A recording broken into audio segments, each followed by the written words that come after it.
He almost didn't hear her over the hum of the office lights. But when the words finally landed, "I want a baby. Will you help?" the world seemed to stop. If you've ever believed that one unexpected sentence can change an entire life, stay with me until the end of this story. And if stories like this move you, don't forget to like the video and subscribe to the channel because this one will stay with you long after the final word. Mark had survived worse moments.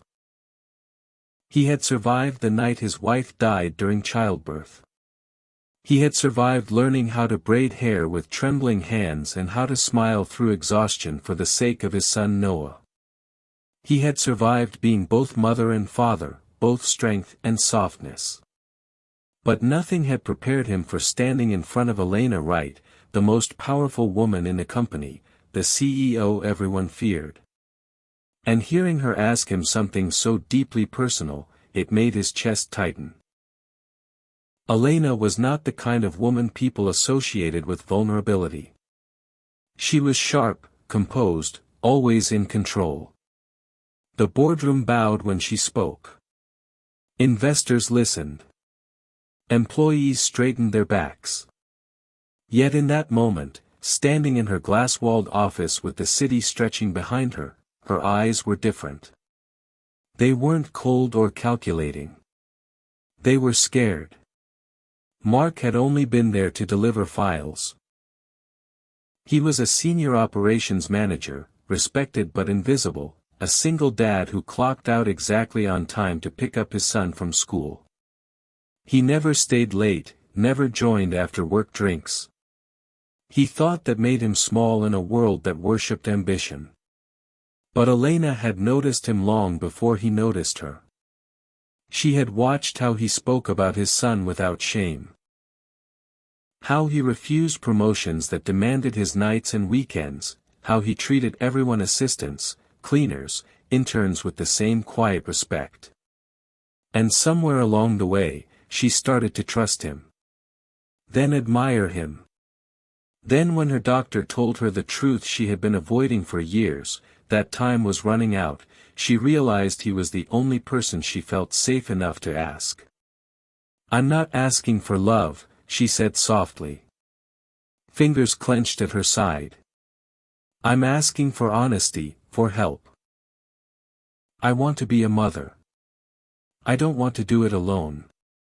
Mark felt his throat close.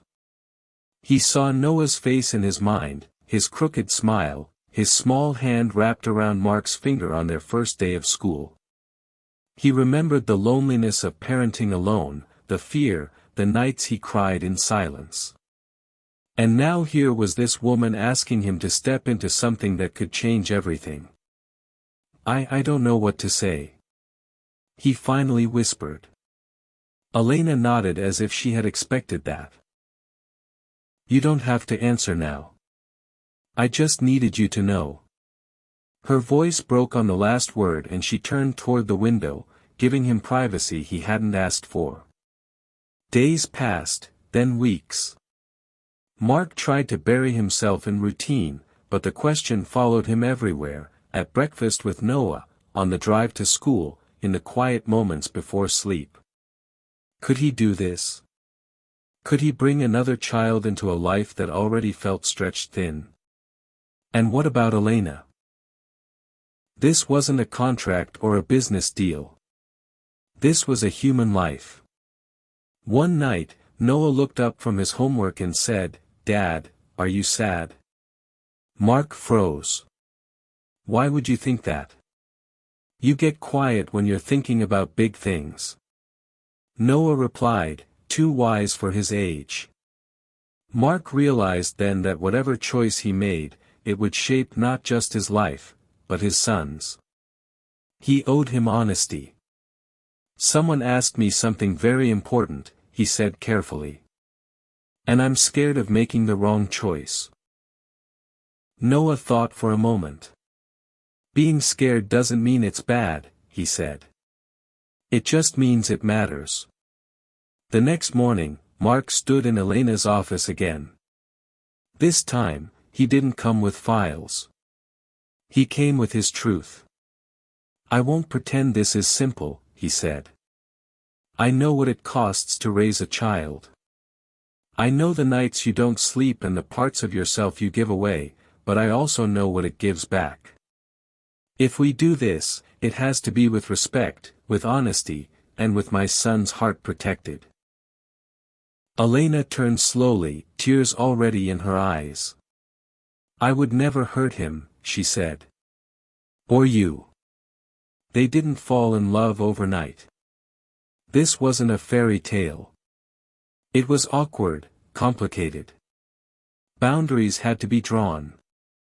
Conversations were raw, and sometimes painful. There were moments when Mark wondered if he had made a terrible mistake. Moments when Elena questioned whether she was selfish for wanting this at all. But something unexpected happened along the way. Trust grew. Laughter followed.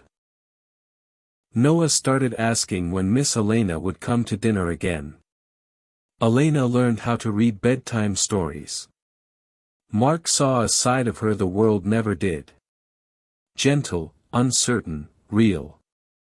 When the doctor finally confirmed the pregnancy, Mark sat in his car afterward and cried. Not from fear this time, but from the overwhelming weight of hope. He pressed his hands to the steering wheel and whispered, I'm going to be a father again. The challenges didn't disappear. The media speculated. The board questioned Elena's focus. Old wounds resurfaced for Mark, but together they faced it all. Not as CEO and employee, not as an arrangement, but as two flawed humans choosing courage over comfort. By the time the baby was born, the question that once froze Mark no longer scared him. He stood in the hospital room, Noah at his side, Elena exhausted but smiling, and understood something profound. Family isn't always planned.